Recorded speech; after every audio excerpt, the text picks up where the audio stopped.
Today we're talking about Raijin. Raijin has the reputation to be one of the worst gods in Smite. He was overhauled entirely, but most people thought that this overhaul made him even weaker than before, and he got some buffs since that point. Today we're gonna look into these changes and talk about if he's actually as trash as people make him out to be, or if he maybe has more potential. First, let's look at the massive overhaul he received, beginning with his passive.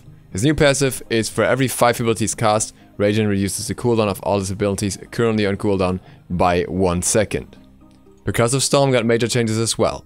The range was increased and the targeter was made in a way that made it easier to actually hit the ability, as well as increasing the damage, the base damage, by 10 per rank, but decreasing the scaling by 5% per shot. The cost of the ability was also drastically reduced from 80 to 100 to 50 to 70, allowing him to use it a lot more often. That was not the biggest change in his kit though. Raijin got even bigger changes, as it is now a damage over time ability with a slow added to it. This slow can spread when the damage spreads like it did before, so if Raijin is triggered, then the slow on the first target will increase to 30% and other targets will be slowed by 15%. Additionally, the mana cost was decreased by 10 per rank, and the cooldown of the ability was decreased from 18 seconds at all ranks to 16 down to 12. Thunder Crash, however, got a nerf. Raijin would now be targetable until he fades away to his new location, meaning he could be interrupted and damaged again while teleporting. Taiko drums also got major overhauls. The sound and visuals for this effect were changed, so it's actually easier for enemies to find out which drum is being used. The projectile speed was reduced. The fire duration was increased, so he had longer to fire the shots, but the damage on B2 the taunt and B3 the fear was decreased from 50% to 30%. Overall, a very clear nerf to this ability, meaning that it would be harder to hit and deal less damage in many situations, with the benefit of lasting longer, which is comparatively minor. As these changes did not really make him all too viable and all too strong, he received some further buffs later down the road. Charge tempo was increased from 1 second to 2 seconds, so he would now get 2 seconds cooldown reduction after hitting 5 abilities. Then his percussive storm would now pierce through enemy guards, meaning that they could no longer prevent him from clearing the wave by standing in front of the wave, as now the wave would be hit as well. And the self-slow on Taiko drums was decreased from 40% to 20%, meaning that he would be able to move around relatively freely in his ultimate, especially in combination with the CC immunity that he gets. So that's all the stats and numbers we have that have been changed, but where does that leave him? First of all, it's worth noting that we've seen a few competitive games since these changes, not exactly SPL level, but high level at least, and Raijin has not seen play there.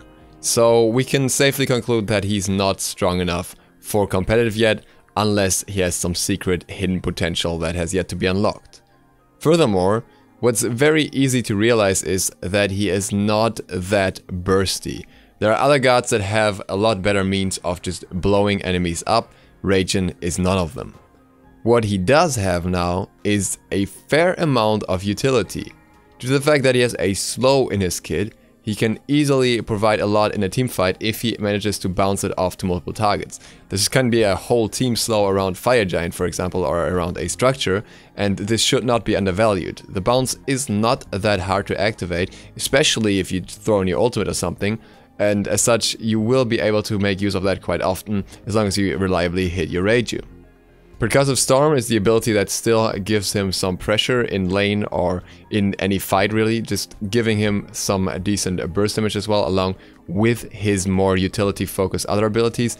It is good now. It is one of his better abilities when it comes to the straight numbers and how it functions. It has a decent range, it goes through enemies, and it has multiple hits which can be interrupted, but other than that it's actually quite fine.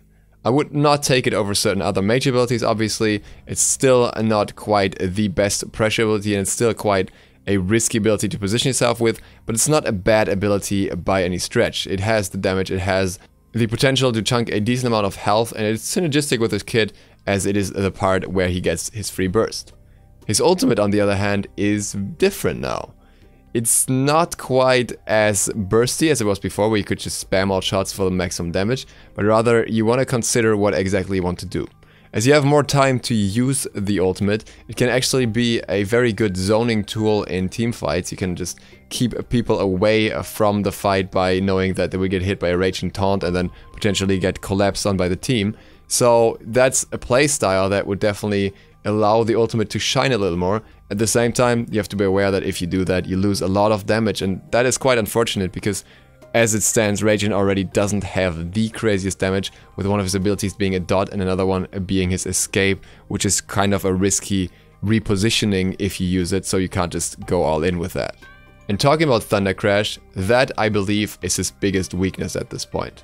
If you remember, there was a time where Raijin could easily be interrupted out of a Thunder Crash, and it actually led to a lot of problems, especially when he was picked up in the pro scene.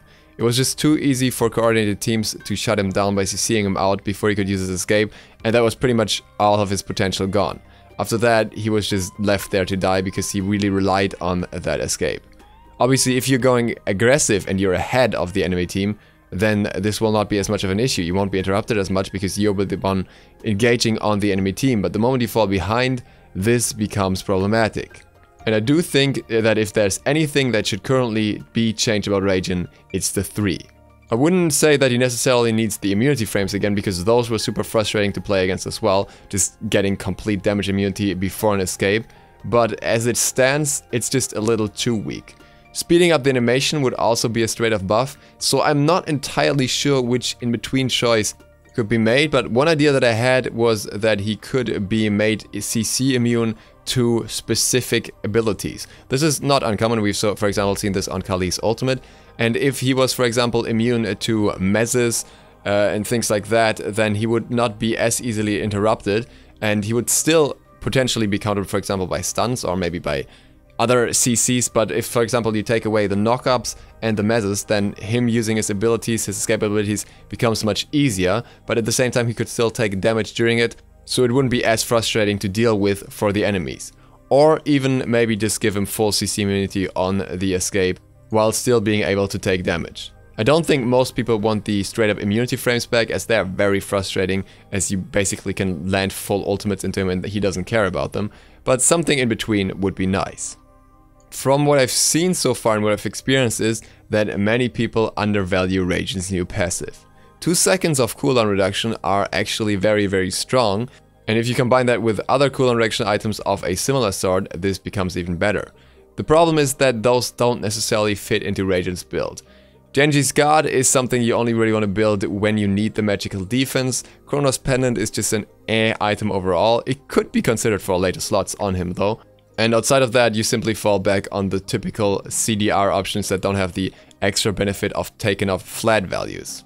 But if you play your cards right with maximum cooldown reduction, you can basically drop a Raiju on the target, and if you already have sufficient passive stacks, you drop 1 or 2 more abilities afterwards, and then you can almost drop a Raiju again if you get the reset, which can be very potent in the right situation, and that's the key part here. You have to be in a situation where you can fully utilize the passive in order to get the max benefit out of it. In conclusion, I do think that Raijin is a lot better than he was before, so I don't think he's absolute trash anymore. I also don't think that he's high tier at all, mid tier at best if not lower, but not the lowest tier at this point. It's more about people having to learn to utilize how he functions, and the issue that utility mages don't really have a niche at the moment. The utility mages that you will see are usually ones that have heals in their kit and not other ways of utility. Because in mid you typically want a more bursty mage, and anywhere else you don't really want a mage all too often anyways, so you're kind of stuck between those kind of awkward issues. If you get another magical damage dealer, for example an Aquatic jungle, then this is something I think that could be worth considering, though that would push you a little bit into late game. Rival's coach, Alpha Jackal, in my opinion summed up pretty well what his current spot is. Raijin is better than people are saying he is, still a low tier pick, but not unplayable. And that I think is a very good final summary of this. With that, thank you guys for watching. I hope to see you all for the next one tomorrow. If you're not subscribed yet, feel free to click the sub button and maybe the bell, it really helps me out. Duke Sloth, out.